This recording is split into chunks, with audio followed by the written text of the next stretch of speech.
إن الحمد لله نحمده ونستعينه ونستغفره ونعوذ بالله من شرور أنفسنا ومن سيئات أعمالنا. من يهده الله فلا مضل له ومن يضلل فلا هادي له، وأشهد أن لا إله إلا الله وحده لا شريك له، وأشهد أن محمدا عبده ورسوله. أما بعد، يا أيها الذين آمنوا اتقوا الله حق تقاته ولا تموتن إلا وأنتم مسلمون. عليه السلام. يا أيها الناس اتقوا ربكم الذي خلقكم من نفس واحدة وخلق منها زوجها وبث منهما رجالا كثيرا ونساء، واتقوا الله الذي تساءلون به والأرحام إن الله كان عليكم رقيبا. يا أيها الذين آمنوا اتقوا الله وقولوا قولا سديدا يصلح لكم أعمالكم ويغفر لكم ذنوبكم، ومن يطع الله ورسوله فقد فاز فوزا عظيما. فإن أصدق الحديث كتاب الله، وخير الهدي هدي محمد صلى الله عليه وسلم، وشر الأمور محدثاتها، وكل محدثة بدعة، وكل بدعة ضلالة، وكل ضلالة في النار. அன்பிற்குரிய நறுமை சகோதரர்களே, அஸ்ஸலாமு அலைக்கும் வரஹ்மத்துல்லாஹி வபரகாத்துஹு. இப்போது ஏற்பட்டிருக்கக்கூடிய ஒரு பதட்டமான சூழ்நிலையை நாம் அனைவரும் அறிவோம். ஒரு போர் சூழல். நோன்பாளிகளாக இருக்கக்கூடிய நாம் அல்லாஹ்விடத்திலே அதிகம் பிரார்த்திக்க வேண்டிய ஒரு விடயம், ஒரு பாதுகாப்பான சூழலை யா அல்லாஹ் நீ ஏற்படுத்துவாயாக. அதாவது முஸ்லீம் நாடுகளை சூழ்ந்திருக்கக்கூடிய இந்த நிலைமை இது நீங்க வேண்டும், விலக வேண்டும். முஸ்லீம்கள் பாதுகாப்பாக வாழ வேண்டும். இந்த ரமலானுடைய மாதத்தை நல்ல பாதுகாப்பான முறையிலே அமல்கள் இபாதத்துகளிலே கழிக்க வேண்டும் என்ற இந்த துஆக்கள், பிரார்த்தனைகள் நாம் அதிகம் செய்ய வேண்டிய பிரார்த்தனைகளாக இருந்து கொண்டிருக்கின்றன.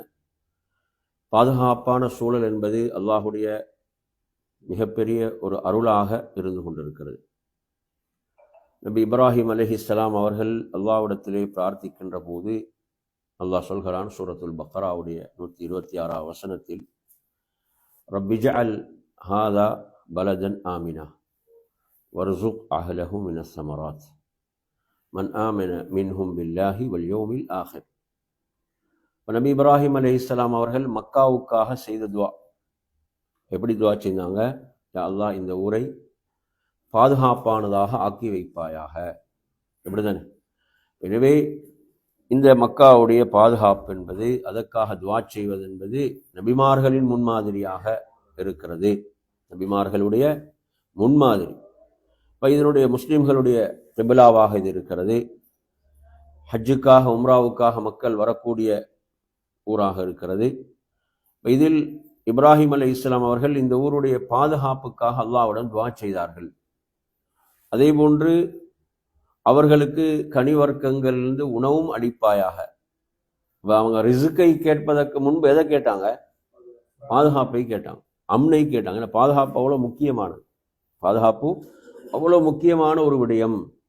ஒருவர் ஒரு பாதுகாப்பற்ற சூழலில் இருக்கிறாருன்னா அவருக்கு எதுவுமே செய்யலை, அவருக்கு நிம்மதியாக சாப்பிடக்கூட முடியாது. அப்படிதானே? பாதுகாப்பான சூழல் என்பது அவ்வளோ முக்கியமானது. அப்போ அதை அவர்கள் அல்லாஹ்விடத்தில் துஆ செய்தாங்க. அதே போன்று மன் ஆமன மின்ஹும் பில்லாஹி வல் யௌமில் ஆஹிர், அவர்கள் யார் அல்லாஹுவையும் இறுதி நாளையும் நம்பிக்கை கொள்கிறார்களோ அவர்களுக்கு என்று அவர்கள் குறிப்பிட்டார்கள். நாம் ஓதக்கூடிய துஆக்கள் எடுத்து பார்த்தாலும் இஸ்லாம் காலையிலும் மாலையிலும் நாம் ஓதக்கூடிய ஒரு துஆ இருக்கிறது. என்ன துஆ? அல்லாஹும்ம இன்னி அஸ்அலுக்கல் அஃவ வல் ஆஃபியா. அல்லாஹும்ம இன்னி அஸ்அலுக்கல் அஃவ வல் ஆஃபியா.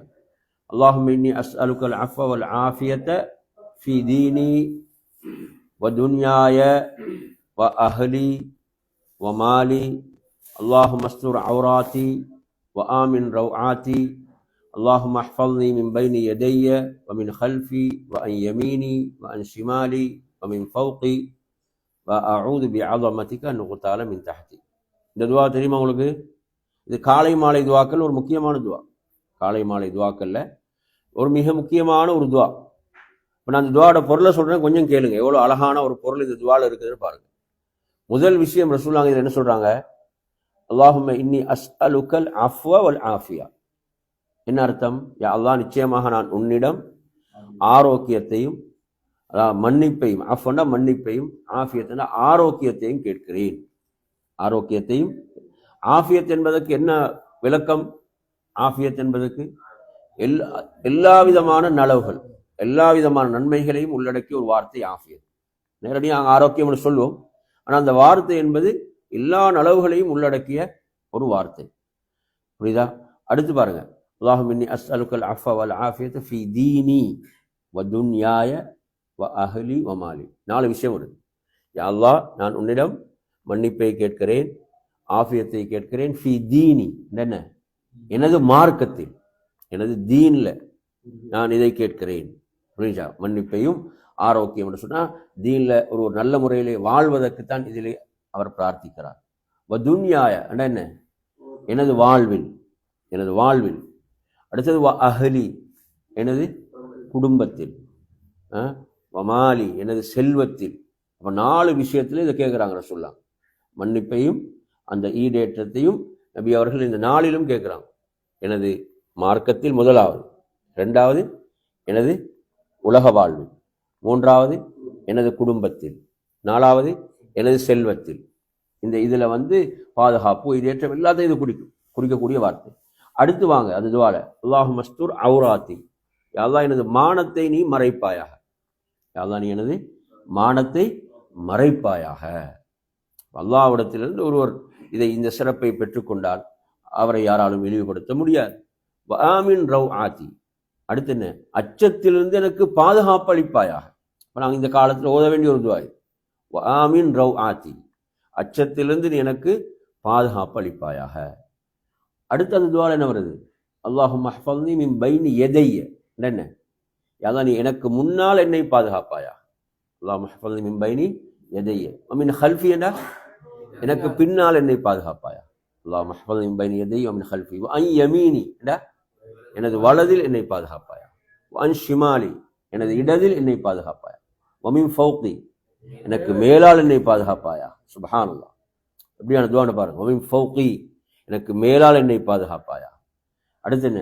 வ அஊது பி அஸமதிக அன் உக்தால மின் தஹ்தி, இப்ப எனக்கு கீழ் இருந்து நான் தாக்கப்படுவதை விட்டும் உனது மகத்துவத்தை கொண்டு உன்னிடம் பாதுகாப்பு தேடுகிறேன் என்று அந்த வார்த்தை கூடுதலாக வருது. வ அஊது பி அஸமதிக அன் உக்தால மின் தஹ்தி, நான் கீழ்ப்புறத்திலிருந்து தாக்கப்படுவதை விட்டு உனது மகத்துவத்தை கொண்டு நான் பாதுகாப்பு தேடுகிறேன். இது ஒரு மிக முக்கியமான ஒரு துஆ. புரியுதா? நாங்கள் காலை மாலை ஓத வேண்டிய பிரார்த்தனைகளில் மிக சிறந்த ஒரு பிரார்த்தனை. நான் இதை உங்களுக்கு சொல்றேன்னா, பாதுகாப்பை நாங்கள் கேட்கக்கூடிய ஒரு துவா இது. எப்படியான ஒரு பாதுகாப்பை ரசூலுல்லாஹ் இந்த துஆல சொல்லித்தராங்கன்னு பாருங்க. எப்படியான ஒரு பாதுகாப்பை நமக்கு சொல்லித் தருகிறார்கள். எல்லா புறங்களிலும் நான் பாதுகாக்கப்பட வேண்டும் என்று இந்த துஆ நமக்கு சொல்லித் தருகிறது. எனவே என் அருமை சகோதரர்களே, நாம் இருக்கக்கூடிய இந்த ஒரு பதட்டமான இந்த சூழலில் நாம் அல்லாஹ்விடத்தில் பாதுகாப்பை பிரார்த்திக்க வேண்டும். அடுத்து ஒரு முக்கியமான ஒரு விஷயம், என்ன விஷயம் என்றால், இந்த ஹதீஸை பாருங்க. இது அபூதாவுதுல 5004வது வருகிறது. ஹதீஸ்ல என்ன செய்தி வருகிறது அப்படின்னு பார்த்தீங்கன்னா, லா யஹில்லு லி முஸ்லிமின் வரும். எந்த ஒரு முஸ்லிமுக்கும் அனுமதிக்கப்பட மாட்டாது, எந்த ஒரு முஸ்லிமுக்கும் அனுமதிக்கப்பட மாட்டாது. எதை என்றால், இன்னொரு முஸ்லிமை பீதிக்குள் ஆழ்த்துவது, இன்னொரு முஸ்லிமை பீதிக்குள், அச்சத்துக்குள் ஆழ்த்துவது அனுமதிக்கப்பட்டது அல்ல, ஹலால் அல்ல. இதை நான் ஏன் இந்த ஹதீஸ் உங்களுக்கு இங்க சொல்றேன்னு சொன்னா, அதாவது இன்று சில செய்திகளை மக்கள் பரப்பும் போது அந்த செய்தியுடைய அந்த உறுதிப்படுத்தல் எதுவும் இல்லாமல், உறுதித்தன்மைகள் இல்லாமல் வரக்கூடிய செய்திகள் எல்லாம் பரப்பக்கூடிய இந்த நிலையின் காரணத்தால் பலர் அச்சத்துக்குள் ஆகலாம், பலர் பீதிக்குள் ஆகலாம். என்ன, ஊர்ல உள்ளவங்க பயப்படுவாங்க, ஊர்ல உள்ளவங்க அச்சத்துக்குள் ஆழ்த்தப்படுவாங்க, அவங்க தொடர்ந்து போனை போட்டு கொண்டு இருப்பாங்க. இதெல்லாம் என்ன காரணம்? சில பொழுதுகள்ல பொய்யான வதந்திகள், பொய்யான செய்திகள் பரப்பப்படுவதன் மூலம் இந்த நிலை உருவாகலாம். இப்ப நமக்கு இஸ்லாம் சொல்லித்தரக்கூடிய முக்கியமான ஒரு வழிகாட்டல், அல்லாஹ்வுடைய தூதர் இதுல சொல்லித்தரான்.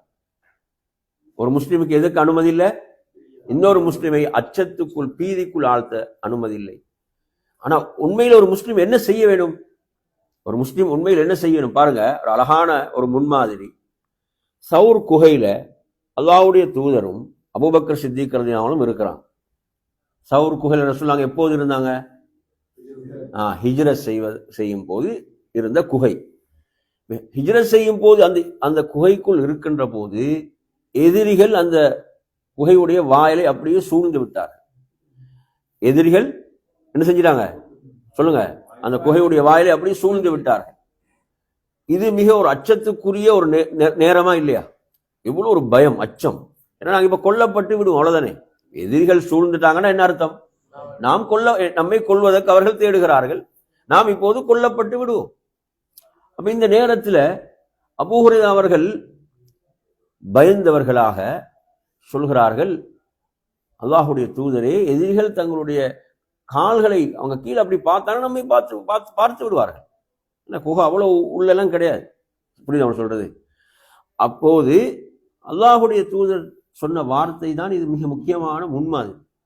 லா தஹ்சன் இன்னல்லாஹ மஅனா, நீங்கள் கவலை கொள்ள வேண்டாம், நிச்சயமாக அல்லாஹ் எம்மோடு இருக்கிறான்.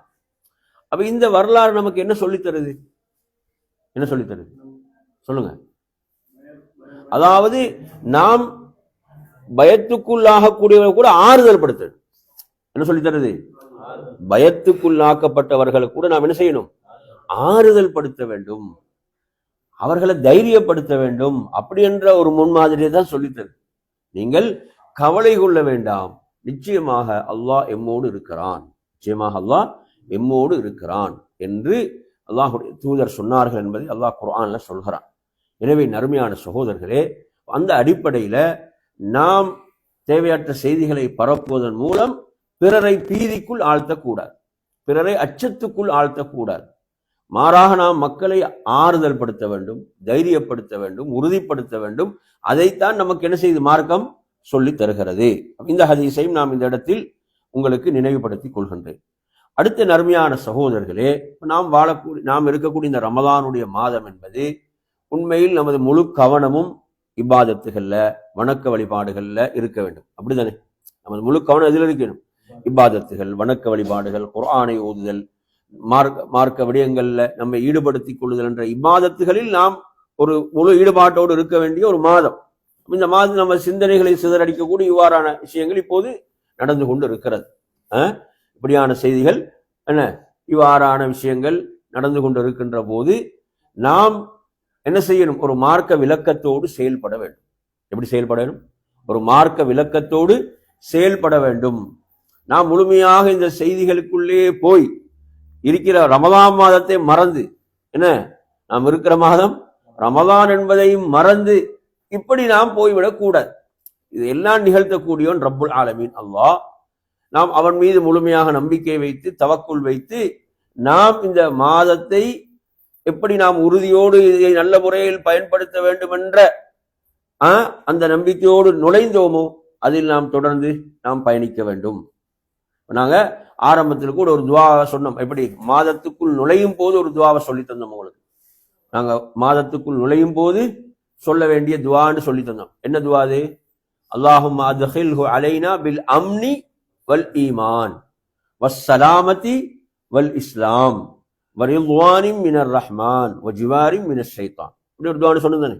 நாங்க எந்த ஒரு மாதத்துக்குள்ள நுழைகிறோம், தலைப்பிறையை பார்க்கிறோம் என்றால் இந்த துவாவை சஹாபாக்கள் தங்களுக்குள் குர்ஆனை கற்றுக்கொள்வது போன்று கற்றுக்கொண்டார்கள்.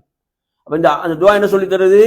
யா அல்லாஹ், எமக்கு இந்த மாதத்தை ஈமானோடும் பாதுகாப்போடும் நுழைய செய்வாயாக. பாதுகாப்புன்ற வார்த்தை அங்க வருது, அம்ன், பாதுகாப்போடு நுழைய செய்வாயாக, ஈடேற்றத்தோடும் இஸ்லாத்தோடும் நுழைய செய்வாயாக.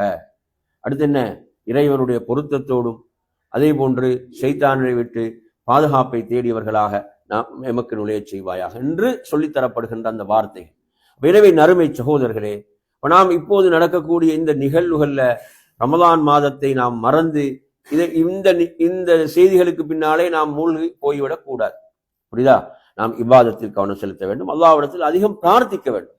ஏன்னா ஒரு நோன்பாளியுடைய துவா மறுக்கப்பட மாட்டாது. இந்த போர் சூழல் மாற வேண்டும், ஒரு பாதுகாப்பான சூழல் ஏற்பட வேண்டும், முஸ்லிம்கள் நிம்மதியாக இந்த மாதத்தை, ரமலான் மாதத்தை நோன்பிலும் இபாதத்திலும் கழிக்க வேண்டும் என்ற துஆக்களை, பிரார்த்தனைகளை நாம் அதிகம் அதிகம் செய்ய வேண்டும். அதுதான் நம்மீதுள்ள கடமையாக இருந்து கொண்டிருக்கிறது. அதே போன்று நம்மீதுள்ள கடமை என்ன? அதாவது பொய்யான செய்திகளை பரப்பக்கூடாது. போலியான செய்திகள், பொய்யான செய்திகள் நாங்கள் என்ன செய்யக்கூடாது, பரப்பக்கூடாது. வெறுப்பு பிரச்சாரங்கள் செய்யக்கூடாது.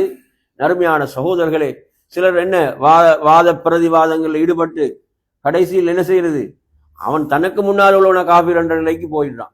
புரியுது அவன் சொல்றது? இது தேவையற்ற வாதங்கள். அப்ப ரமதானுடைய மாதத்தில் இருக்கிறோம், நாவை பேணிக்கொள்ள வேண்டும். ரமதானுடைய மாதத்தில் நாங்கள் என்ன செய்யணும், நாவை பேணிக்கொள்ள வேண்டும் என்ற நமக்கு அப்படி ஒரு பயிற்சியை தான் அல்லாஹ்வுடைய தூதர் நோன்பின் மூலம் வழங்குகிறார்கள். தேவையற்ற பேச்சுக்கள், வீணான பேச்சுக்கள், அறிவீனமான பேச்சுக்கள், அறிவீனமான செயல்பாடுகள், அறிவீனமான எழுத்துக்கள், இவைகளிலிருந்து நாம் என்ன செய்ய வேண்டும், நாம் விலகி கொள்ள வேண்டும். எனவே நறுமையான சகோதரர்களே, இந்த தலைப்பு நான் உங்களுக்கு சொல்ல விரும்பக்கூடிய முக்கியமான மற்றும் ஒரு பகுதி தான், அதாவது நாம் குழப்பங்களிலிருந்து நாம் விலகி இருக்க வேண்டும். அதிலும் குறிப்பாக இந்த ரமதானுடைய மாதத்தில், இபாதத்துகள் வணக்க வழிபாடுகளுடைய இந்த மாதத்தில் நாம் தேவையற்ற ஃபித்னாக்கள், குழப்பங்கள் இருந்து நம்மை நாம் என்ன செய்ய வேண்டும், காத்து கொள்ள வேண்டும். ஒரு ஹதீஸ பாருங்க, ஒரு அழகான ஹதீஸ். இந்த ஹதீஸ் எங்கு வருதுன்னு பாத்தீங்கன்னா, அபூதாவுத்ல 4263 மிக்தாத் இப்னு அஸ்வத் ரலியல்லாஹு அன்ஹு அறிவிக்கிறான். ரசூலுல்லாஹி ஸல்லல்லாஹு அலைஹி வஸல்லம் சொன்னாங்க, 3 முறை சொன்னார்கள். பாருங்க, 3 முறை சொன்னார்கள். இன்ன ஸஈத லிமன் ஜுன்னிபல் ஃபிதன். எப்படி சொன்னாங்க?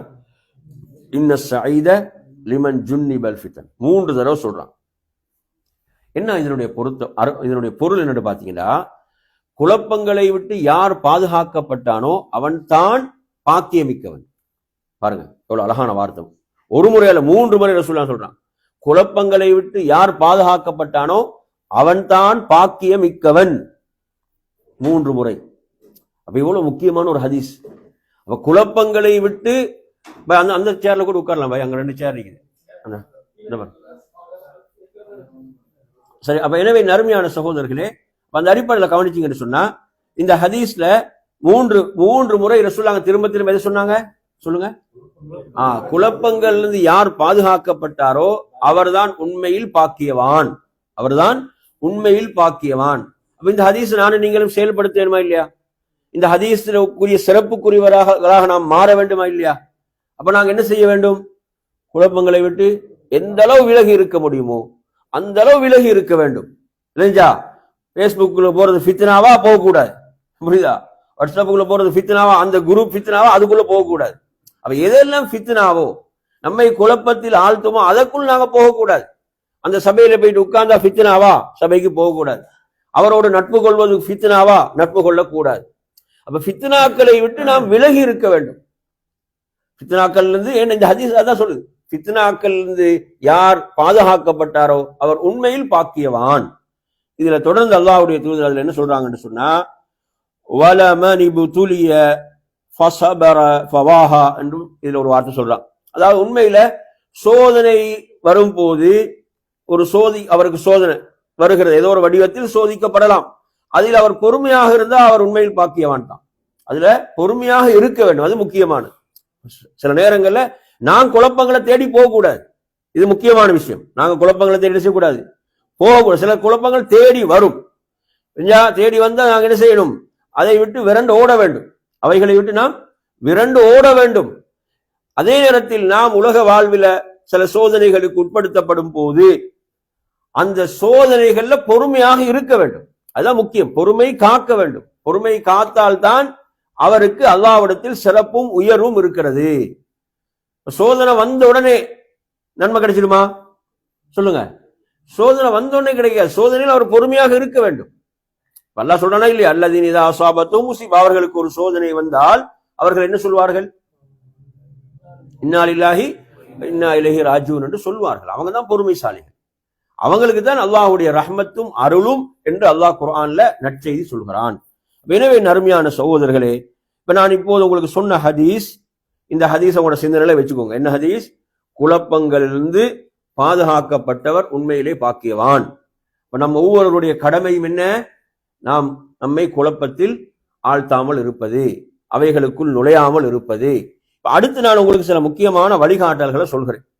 இந்த வழிகாட்டல்கள், அதாவது குழப்பமான சூழல்கள் உருவாகின்ற போது நாம் எப்படி செயல்பட வேண்டும், எப்படி செயல்பட வேண்டும், அதற்கான மார்க்க வழிகாட்டல்கள் என்ன என்பதை நான் உங்களுக்கு இப்போது ஒவ்வொன்றாக சொல்கிறேன்.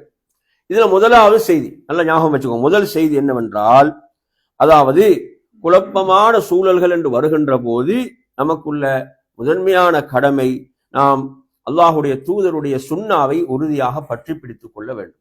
எதை பற்றி பிடித்துக் கொள்ள வேண்டும்? நபியுடைய சுன்னாவை நாம் பற்றி பிடித்துக் கொள்ள வேண்டும். புரியுதா அவங்க சொல்றது?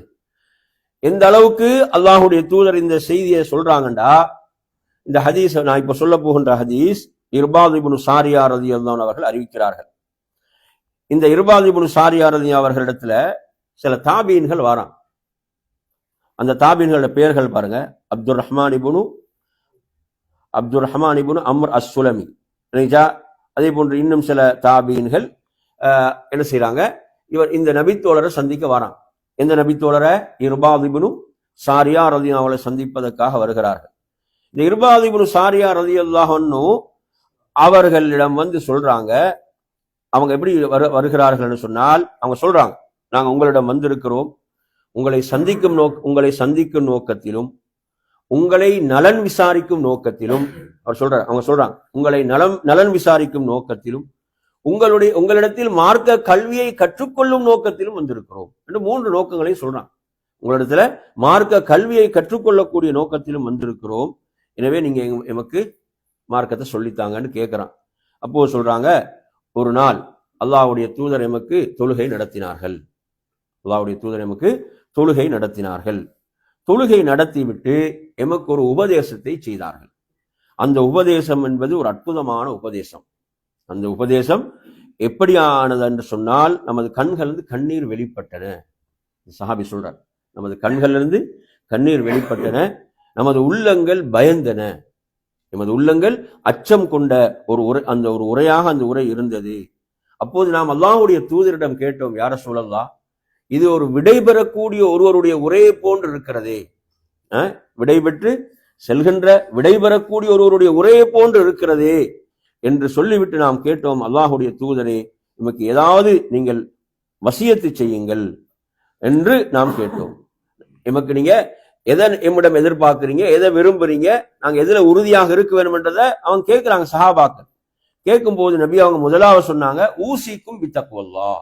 முதலாவது வசியத்து என்ன? அல்லாஹுவை நீங்கள் பயந்து கொள்ளுங்கள், அல்லாஹுவை நீங்கள் அஞ்சிக் கொள்ளுங்கள் என்பதை உங்களுக்கு சொல்கிறேன். அடுத்தது வஸ்ஸம்இ வத்தாஅ, செவியேற்று கட்டுப்படுதல். செவியேற்று கட்டுப்படுதலை நான் வசியத்து செய்கிறேன். எந்த அளவுக்கு என்றால், ஒரு கருப்பு இன ஒரு அடிமைதான் உங்களுக்கு ஆட்சி தலைவராக, உங்களுடைய தலைவராக நியமிக்கப்பட்டாலும் நீங்கள் அவருக்கு செவிதாழ்த்தி கட்டுப்பட வேண்டும் என்று அல்லாஹ்வுடைய தூதர் சொன்னார்கள். சொல்லிவிட்டு சொன்னார்கள், எனக்கு பின்னர் வாழக்கூடியவர்கள், அந்த ஹதீஸ்ல வருது, எனக்கு பின்னர் வாழக்கூடியவர்கள் பலவிதமான முரண்பாடுகளை காண்பீர்கள். அந்த நேரத்தில் உங்கள் மீது உள்ள கடமை ஃபஅலைக்கும் பிசுன்னதி, எனது சுன்னாவை நீங்கள் பற்றி பிடித்துக் கொள்வது. அதுதான் உங்களுக்கு நான் வசியத் செய்வது. பாருங்க, முரண்பாடுகள் வரும்போது எது மிக முக்கியமாம்? நபி வழியை நாம் பற்றி பிடித்துக் கொள்ளுதல், நபி வழியை பற்றி பிடித்துக் கொள்ளுதல், இதை நான் உங்களுக்கு வலியுறுத்துகிறேன் என்று அல்லாஹ்வுடைய தூதர் சொல்லிவிட்டு அடுத்து சொல்கிறார்கள், நேர்வழி சென்ற ஹுலஃபாக்களுடைய வழிமுறையையும் பற்றி பிடித்துக் கொள்ளுங்கள். நல்வழி சென்றார்களே ஹலீஃபாக்கள், அபூபக்கர், உமர், உஸ்மான், அலி ரலியல்லாஹு அன்ஹும், அவர்களுடைய அந்த நேர்வழியை நீங்கள் பற்றி பிடித்துக் கொள்ளுங்கள். எந்த அளவுக்கு சொல்றாங்கடா, வஅது அலைஹா பின் நவாஜித், கடைவாய் பற்களால் ஒருத்தர் எப்படி ஒன்றை உறுதியாக பிடிப்பாரோ, கலட்டி எடுக்க முடியாது, அது போன்று நீங்கள் குழப்பங்கள் வரும்போது எனது வழிமுறைகளை, எனது சுன்னாவை, எனது நல்வழி சென்ற அந்த 4 ஹுலஃபாக்கள், ஹுலஃபாஉர் ராஷிதீன், நல்வழி சென்றார்களே, அவர்களுடைய அந்த அந்த சுன்னாவை நீங்கள் உறுதியாக பற்றி பிடித்துக் கொள்ளுங்கள் என்று சொல்லிவிட்டு நபி அவங்க அங்க அடுத்து மிக முக்கியமாக எச்சரிக்கிறார்கள், மார்க்கத்தின் பெயரால் புதிதாக உருவாக்கப்படக்கூடியவைகளை நான் உங்களுக்கு எச்சரிக்கிறேன் என்று சொல்கிறார்கள். சுன்னாவுக்கு நேர் எதிரானதுதான் பிதஅத்துகள். நபியுடைய அந்த வழிகாட்டலுக்கு நேர் எதிரானதுதான் மார்க்கத்தின் பெயரால் புதிதாக உருவாக்கப்படக்கூடியவைகள். இவைகளை நான் உங்களுக்கு எச்சரிக்கிறேன். ஒவ்வொரு புதியவைகளும் பிதஅத்தாகும், மார்க்கத்தின் பெயரால் உருவாக்கப்பட்ட ஒவ்வொரு புதியவைகளும் பிதஅத்தாகும், ஒவ்வொரு பிதஅத்தும் வழிகேடாகும் என்று சொன்னார்கள். என் அருமையான சகோதரர்களே, அப்ப இந்த ஹதீஸின் அடிப்படையில நாம் குழப்பங்களை சந்திக்கின்ற போது நமக்கு மார்க்கம் சொல்லித்தரக்கூடிய மிக முக்கியமான தீர்வு எது சொல்லுங்க? அல்லாஹ்வுடைய தூதருடைய சுன்னாவை நாம் பற்றி பிடித்துக் கொள்ளுதல். நம்மை பலரும் வழிகெடுப்பதற்காக முயற்சி செய்யலாம். நாம் அந்த கருத்துகளுக்கு ஆளாகி அந்த கருத்துக்களுக்கு பின்னால் சென்று விடாமல் அல்லாஹ்வுடைய தூதருடைய வழிகாட்டல் என்ன, சுன்னா என்ன என்பதை நாம் பார்க்க வேண்டும். இது உங்களுக்கு நான் இந்த தலைப்பில் சொல்லக்கூடிய முதலாவது விஷயம். இரண்டாவது விடயம், நல்லா கவனிங்க, ஒவ்வொன்றும் மிக முக்கியமான விஷயங்களா. இரண்டாவது விடயம் என் அருமையான சகோதரர்களே, அதாவது குழப்பங்களில் இருந்து நம்மை நாம் காத்துக் கொள்வதற்கு, குழப்பங்களின் போது எப்படி நாம் செயல்பட வேண்டும் என்ற வழிகாட்டல்கள்ல இரண்டாவது மிக முக்கியமான வழிகாட்டல் தான், அதாவது நமது மனோ இச்சைக்கேற்ப குர்ஆன் சுன்னாவை வளைக்க கூடாது. எப்படி? ஒருவர் அவர் ஒரு தவறான கருத்தால பாதிக்கப்பட்டிருப்பார், தவறான சிந்தனையால் அந்த தவறான சிந்தனைக்கேற்ப எதை வளைக்கிறது? குர்ஆனை வளைக்கிறது, சுன்னாவை வளைக்கிறது. இப்படி என்ன செய்வது? மக்களை வழிகெடுப்பது. ஒரு தவறான விளக்கத்தை கொடுத்து, அந்த குர்ஆன் வசனத்துக்கு உண்மையில் அந்த விளக்கம் இருக்காது, அந்த ஹதீஸுக்கு அந்த விளக்கம் இருக்காது, அவர் ஒரு தவறான கருத்தால் பாதிக்கப்பட்டிருப்பாரு, அந்த கருத்தை என்ன செய்தது? அதுல திணித்து மக்களை வழிகெடுப்பது. அல்லாஹ் பாதுகாக்க. நீங்க எடுத்து பாத்தீங்கன்னா சில நேரங்கள் என்ன செய்வாங்க, சில ஹதீஸ்களை கொண்டு சம்பந்தம் இல்லாம பொருத்துவாங்க. ஏதாவது ஒன்று நடந்துட்டா அந்த ஹதீஸ் இதைத்தான் சொல்லுது, அந்த ஹதீஸ் இதைத்தான் சொல்லுதுன்னு இப்படி சம்பந்தம் இல்லாம தொடர்படுத்தக்கூடிய விஷயங்கள் நாங்கள் நிறைய பார்க்கிறோம். எனவே இவைகள் விஷயத்துல நாங்கள் மிக கவனமாக இருக்க வேண்டும். யாருடைய விஷயத்தில் என்றால், தங்களுடைய வழிகேட்ட சிந்தனைகளுக்கேற்ப குர்ஆன் சுன்னாவை வளைப்பவர்கள், தங்களுடைய வழிகேட்ட சிந்தனைகளுக்கேற்ப குர்ஆன் சுன்னாவை வளைப்பவர்கள். இது மிகப்பெரிய ஆபத்து. இந்த சிலரை பார்க்கிறோம், யாருடைய கருத்தின் மூலமாவது அவங்க கவரப்பட்டாங்கண்டா அவங்க குர்ஆன் சுன்னாவுக்கு மேலால் அந்த கருத்தை வைக்கிறாங்க. அல்லாஹ் பாதுகாக்க. யாருடைய கருத்தால் அவர்கள் கவரப்பட்டு விட்டால் என்ன செய்யறாங்க? குர்ஆன் சுன்னாவுக்கு மேல் அந்த கருத்தை கொண்டு போய் வைத்து விடக்கூடிய, குர்ஆன் சுன்னாவை புறக்கணிக்கக்கூடிய, நிராகரிக்கக்கூடிய, ஹதீஸ்களையே புறக்கணிக்கக்கூடிய நிலைகளுக்கெல்லாம் சென்று அல்லாஹ் பாதுகாக்க வேண்டும். இதில் நாங்கள் மிக கவனமாக இருக்க வேண்டும் என் அருமை சகோதரர்களே. அதாவது அல்லாஹ் அந்த வசனத்தில் எதை நாடுகிறானோ அதுதான் அதற்குரிய விளக்கம். நபி அவர்கள் அதை எப்படி சொன்னாங்க, சஹாபாக்கள் அதை எப்படி புரிந்தார்கள் என்பது மிக முக்கியமானது. நாம் குழப்பங்கள் நம்மை காத்துக் கொள்வதற்கு இது மிக முக்கியமான அடிப்படை. அந்த வசனத்தை நபி அவர்கள் எப்படி சொன்னாங்க, சஹாபாக்கள் அந்த வசனத்தை எப்படி நபியிடமிருந்து புரிந்தார்கள் என்ற இந்த புரிதல் மிக முக்கியமானது. நாம் என்ன செஞ்சிடக்கூடாது? ஒவ்வொரு தங்களுடைய மனோ இச்சை கேட்ப அந்த வசனங்களை வளைப்பார்களே, அதுக்கு நாம் ஆளாகிவிடக்கூடாது, சிக்கிவிடக்கூடாது. ஷேகுல் இஸ்லாம் இப்னு தைமியா ரஹிமஹுல்லாஹ் சொல்றாங்க, இந்த பாதிப்புக்கு மிக முக்கியமான 2 காரணங்கள் உண்டது. அல் ஆரா உல் ஃபாசிதா வல் அஹ்வா உல் ஃபாசிதா. அதாவது என்ன? கெட்ட மோசமான சிந்தனைகளும் அவர்களுடைய மோசமான மனோ இச்சைகளும், அவர்களுடைய மோசமான மனோ இச்சைகளும் இதற்கு காரணமாக அமைந்து விடுகின்றன என்று சொல்கிறார்கள். அல்லாஹ் குர்ஆன்ல நமக்கு என்ன சொல்கிறான்? ஃபலா வரப்பிக லா யுமினூன ஹத்தா யுஹக்கிமூக ஃபீமா ஷஜர பைனஹும் ثم لا يجدوا في انفسهم حرجا مما قضيت ويسلموا تسليما. அல்லாஹ் தன் மீது சத்தியமிட்டு சொல்கிறான் இந்த வசனத்துல. அல்லாஹ் தனது படைப்பினங்கள் மீது சத்தியமிடவில்லை. அல்லாஹ் யார் மீது சத்தியம் செய்கிறான்? தன் மீது அல்லாஹ் சத்தியம் செய்கிறான். சுப்ஹானல்லாஹ். அல்லாஹ் தன் மீது சத்தியமிட்டு சொல்கிறான், அவர்கள் மூமின்களாக மாட்டார்கள், அவர்கள் இறை நம்பிக்கையாளர்களாக மாட்டார்கள். அல்லாஹ் பாதுகாக்க வேண்டிய அருமை சகோதரர்களே, யார் அவர்கள்? அல்லாஹ் தன் மீது சத்தியமிட்டு ஒரு கூட்டத்தாரை அவர்கள் மூமின்கள் அல்ல என்று சொல்கிறான் என்றால் யார் அவர்கள்? அதில் நானும் நீங்களும் வந்துவிடக் கூடாது. அவர்கள் யார்? அவர்களுக்கு மத்தியில் ஏற்பட்ட அந்த முரண்பாடுகள், அவர்களுக்கு மத்தியில் ஏற்பட்ட பிணக்குகளில் உமது தீர்ப்பை, நபியே உமது தீர்ப்பை அவர்கள் உளப்பூர்வமாக எந்த நெருடலும் இல்லாமல், எந்த ஹரஜ், எந்த ஒரு நெருடலும் இல்லாமல் உமது தீர்ப்பை அவர்கள் ஏற்றுக்கொள்ளாத வரை மூமின்களாக மாட்டாங்க. பாத்தீங்களா? மார்க்கத்தை நாங்க பின்பற்றுவோம், இபாதத் வணக்க வழிபாடுகள்ல ஒருத்தர் நல்லா கவனமா இருக்கிறாரு, ஆனால் என்ன செய்யறாரு? அல்லாஹ்வுடைய தீர்ப்பு, அல்லாஹ்வுடைய ரசூலுடைய தீர்ப்புண்டா அதை ஏற்றுக்கொள்ள தயாரில்லை என்றால் இவர்கள் மூமின்கள் அல்ல.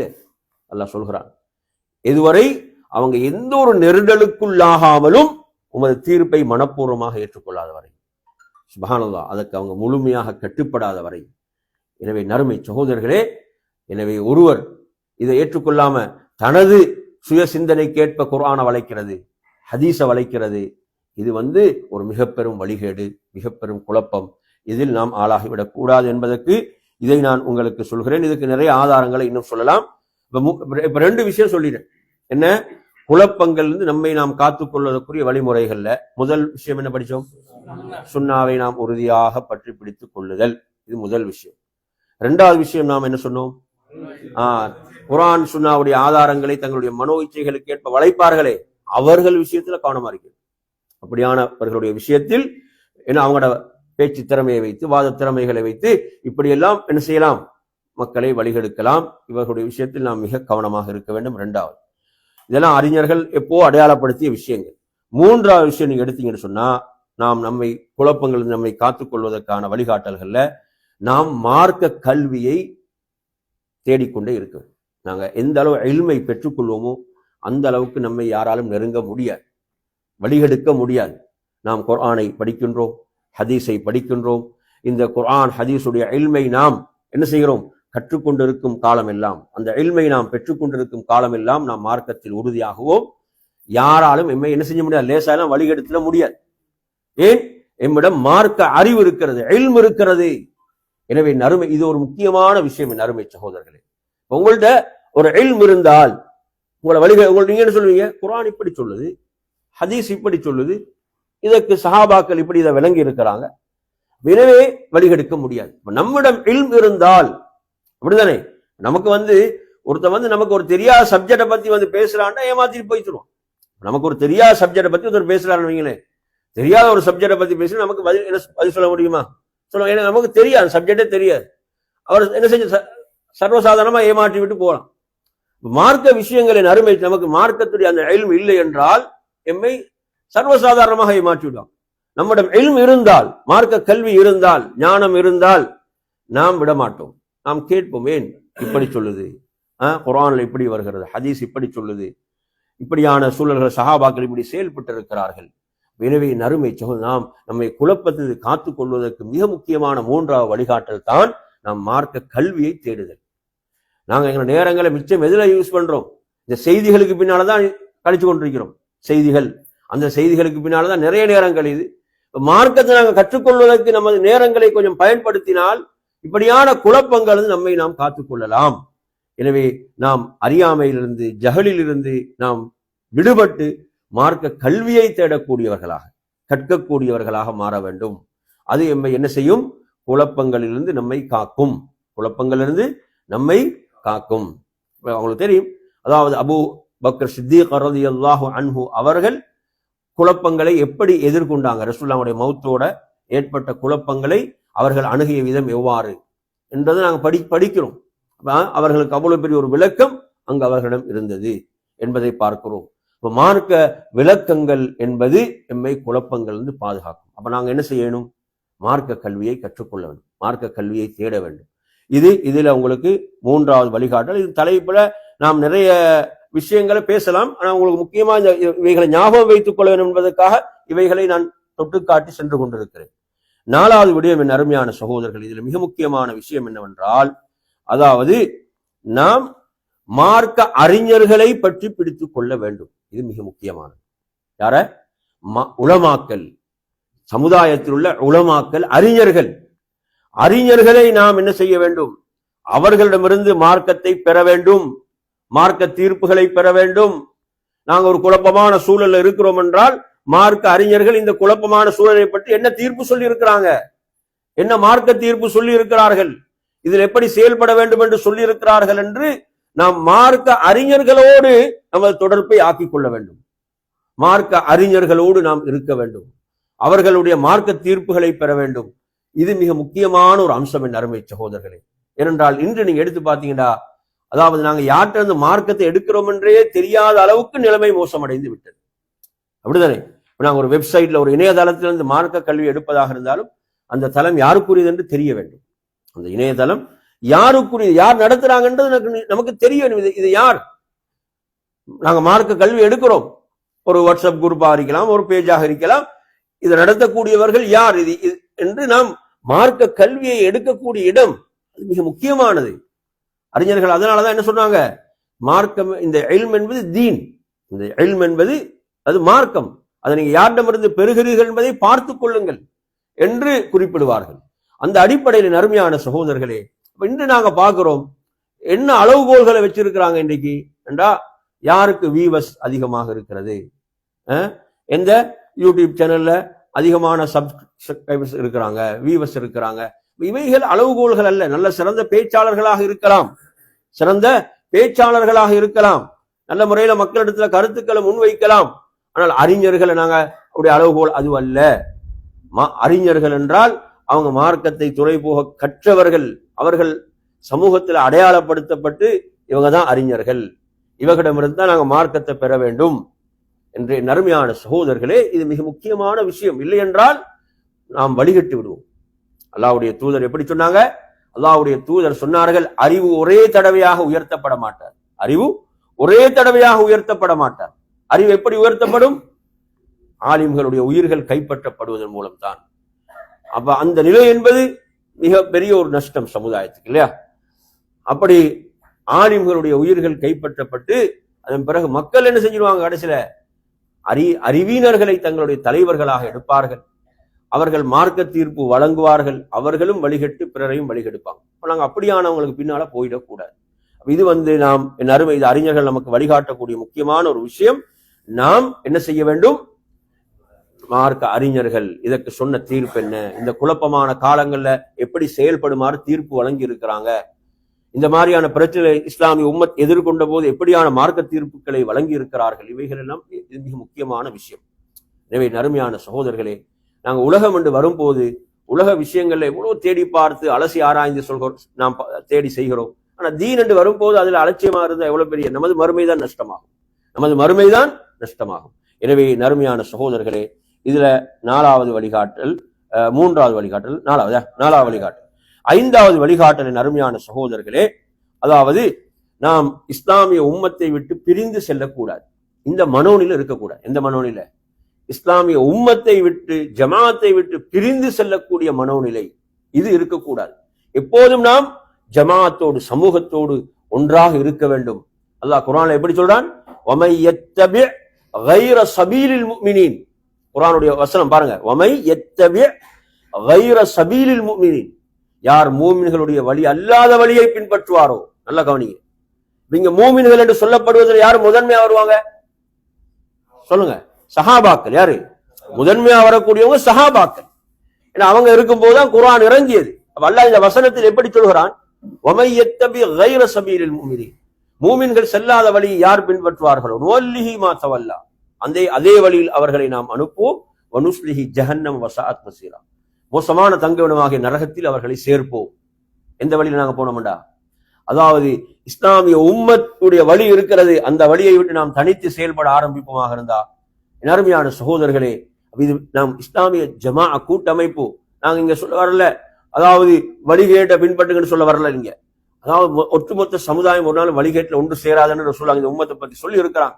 எனவே நாங்க பாக்குறோம், இதற்கு முன்னர் எல்லாம் சொல்லப்படாத சஹாபாக்களுடைய காலத்தில் இல்லாத ஒரு புதிய கருத்து ஒருத்தர் சொல்கிறார் என்றால் நாம் மிக எச்சரிக்கையாக இருக்க வேண்டும், கவனமாக இருக்க வேண்டும். ஏன்? இந்த கருத்து ஆபத்தான ஒரு கருத்து. சஹாபாக்களுக்கு கூட கிடைக்காத ஒரு விளக்கம் என்றால் மிக ஆபத்தானதாக இருக்கும். எனவே இஸ்லாமிய உம்மத் ஒன்றுபடாத ஒரு கருத்தாக இருந்தால் ஆபத்தாக இருக்கும். எனவே இங்கு ஒரு ஹதீஸை நான் உங்களுக்கு சொல்கிறேன். சரி, எல்லாருமே இதுல முக்கியமான ஹதீஸை பாருங்க. உங்களுக்கு தெரியும், சஹாபாக்கள்ல ஹுதைஃபா ரலியல்லாஹு அவங்கள பொறுத்தவரையில மாஷா அல்லாஹ் அவங்கள பற்றிய செய்திகள் நாங்க படிக்கும் போது, அதாவது குழப்பங்களை மிக துல்லியமாக அடையாளப்படுத்துவாங்க. குழப்பங்கள் உருவாகக்கூடிய குழப்பங்களை மிக துல்லியமாக அடையாளப்படுத்தி ஒரு நபி தோழர்னா ரசூலுல்லாஹ்கிட்ட அவ்வளோ அவர்கள் குழப்பங்களை பற்றி தெரிந்து கொண்டே இருந்தாங்க, கற்றுக்கொண்டே இருந்தார்கள். இந்த ஹதீஸை நீங்க பார்க்கலாம், முஸ்லிம்ல வரக்கூடிய செய்தி. அதுல அவங்க சொல்றாங்க, மக்கள் அல்லாஹ்வுடைய தூதரிடம் நலவுகளை பற்றி கேட்டுக்கொண்டிருந்தாங்க, நன்மைகளை பற்றி கேட்டுக்கொண்டிருந்தார்கள்.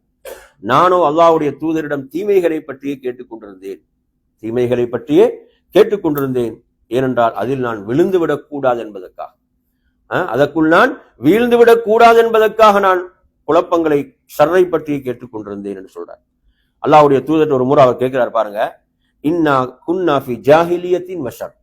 நாங்க ஜாஹிலிய ஒரு காலத்தில் நாம் பாவத்தில், தீமையில் நாம் இருந்தோம், அப்படியான ஒரு சமுதாயமாக நாம் இருந்தோம் என்று சொல்லிவிட்டு சொல்றாங்க, ஃபஜாஅனல்லாஹு பிஹாதல் கைர். அல்லாஹ் நமக்கு இந்த நலவை கொண்டு வந்தான், இந்த இஸ்லாத்தை அல்லாஹ் இந்த இஸ்லாத்தை அல்லாஹ் எமக்கு கொண்டு வந்தான்.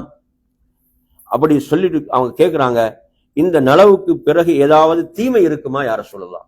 நலவு வந்துட்டு நமக்கு இஸ்லாம் வந்து விட்டது, இந்த ஹைருக்கு பிறகு ஏதாவது ஷர் தீமை இருக்குமா யார சொல்லலாம் என்று நான் கேட்டேன்.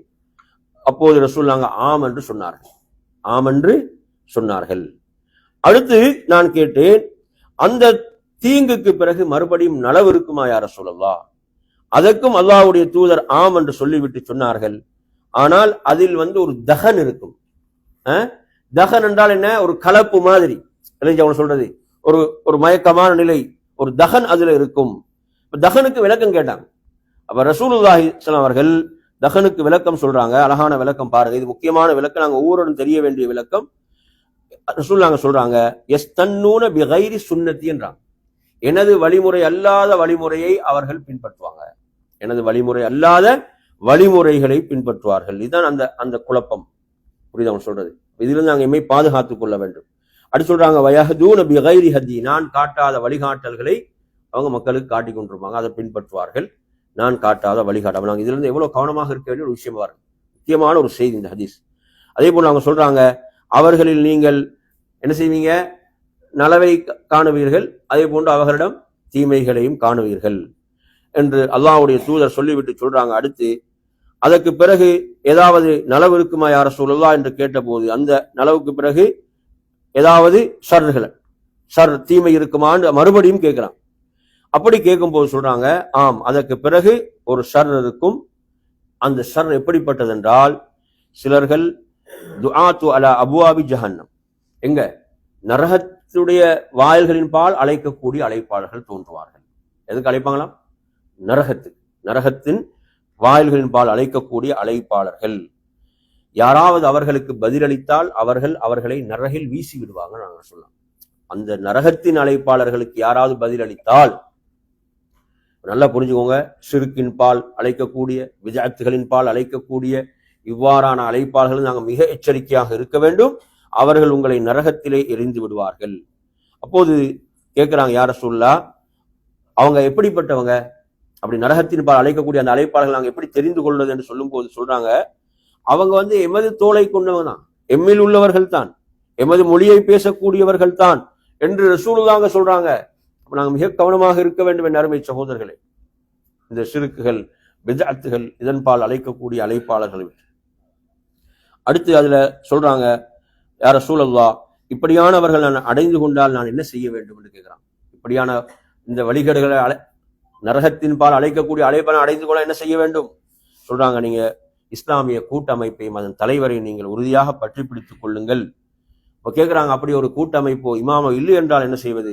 நீங்கள் எல்லா பிரிவுகளை விட்டும் விலகி நீங்கள் ஒரு மரத்துடைய வேரை கடித்தாவது மௌத்து வரை நீங்கள் அதே நிலையில் இருங்கள், வழிகேடர்களோடு ஒன்று சேராதீர்கள் என்று அல்லாஹ்வுடைய தூதர் வழிகாட்டினாங்க என்ற ஹதீஸ் புகாரில் வருகிறது. நறுமை சகோதரர்களே, எனவே நாம் நம்மை ஃபித்னாக்கள், குழப்பங்கள் காத்துக்கொள்வது என்பது, அதே போன்று நாம் இப்போது ஏற்பட்டிருக்கக்கூடிய இந்த சூழ்நிலை, இந்த போருடைய பதட்டமான நிலை, நாம் ஃபித்னாக்கள் நிறைய செய்திகள் வந்து கொண்டிருக்கும் நாலாபுறங்கள், அந்த செய்திகளுக்கு எல்லாம் ஆட்பட்டு நம்மை நாம் குழப்பத்தில் ஆழ்த்தி கொள்ளாமல் மிக கவனமாக செயல்பட வேண்டும், மிக கவனமாக இருக்க வேண்டும். பிறரையும் நாம் குழப்பத்தில் ஆழ்த்தக்கூடாது. ஆரம்பத்தில் நான் சொன்ன ஹதீஸ், எந்த ஒரு முஸ்லிமை நாம் அச்சத்தில் ஆழ்த்தக்கூடாது என்று சொல்லாங்க, தடுத்தார்கள். எனவே என் அருமை சகோதரர்களே, நாம் அதிகம் அதிகம் துஆ செய்ய வேண்டும். நோன்பாளிகளாக இருக்கிறோம், நோன்பாளிகளுடைய துஆ மறுக்கப்பட மாட்டாது. இந்த போருடைய சூழல் நீங்க வேண்டும். முஸ்லிம் நாடுகள் எல்லாம் எதிர்கொண்டிருக்கூடிய இந்த போருடைய சூழல் நீங்க வேண்டும், அமைதியான நிலை உருவாக வேண்டும். இந்த ரமலானுடைய மாதத்தில் நோன்போடும் இரவு வணக்கங்கள் இபாதத்துகளோடும் மக்கள் இந்த மாதத்தை அலங்கரிப்பதற்குரிய சூழலை யாழ்லாஹ் ஏற்படுத்தி விடுவாயாக, இந்த நிலையை அகற்றி விடுவாயாக, இந்த அச்ச சூழலை, போருடைய நிலையை அகற்றி விடுவாயாக. நாங்கள் ஒவ்வொருவரும் தூய்மையான உள்ளத்தோடு துஆ செய்ய வேண்டும், பிரார்த்திக்க வேண்டும். நோன்பாளியுடைய துஆ மறுக்கப்பட மாட்டாது. எனவே நறுமையான சொல்லி நமது சமுதாய கடமையாக இருந்து கொண்டிருக்கிறது, சமுதாய கடமையாக இருந்து கொண்டிருக்கிறது. நாம் ஒவ்வொருவரும் அல்லாஹ்விடம் பிரார்த்திப்போமாக என்று கூறி நிறைவு செய்கிறேன். வாஹிர் தஅவானா அனில் ஹம்துலில்லாஹி ரப்பில் ஆலமீன். அஸ்ஸலாமு அலைக்கும் வரஹ்மத்துல்லாஹி வபரகாத்துஹு.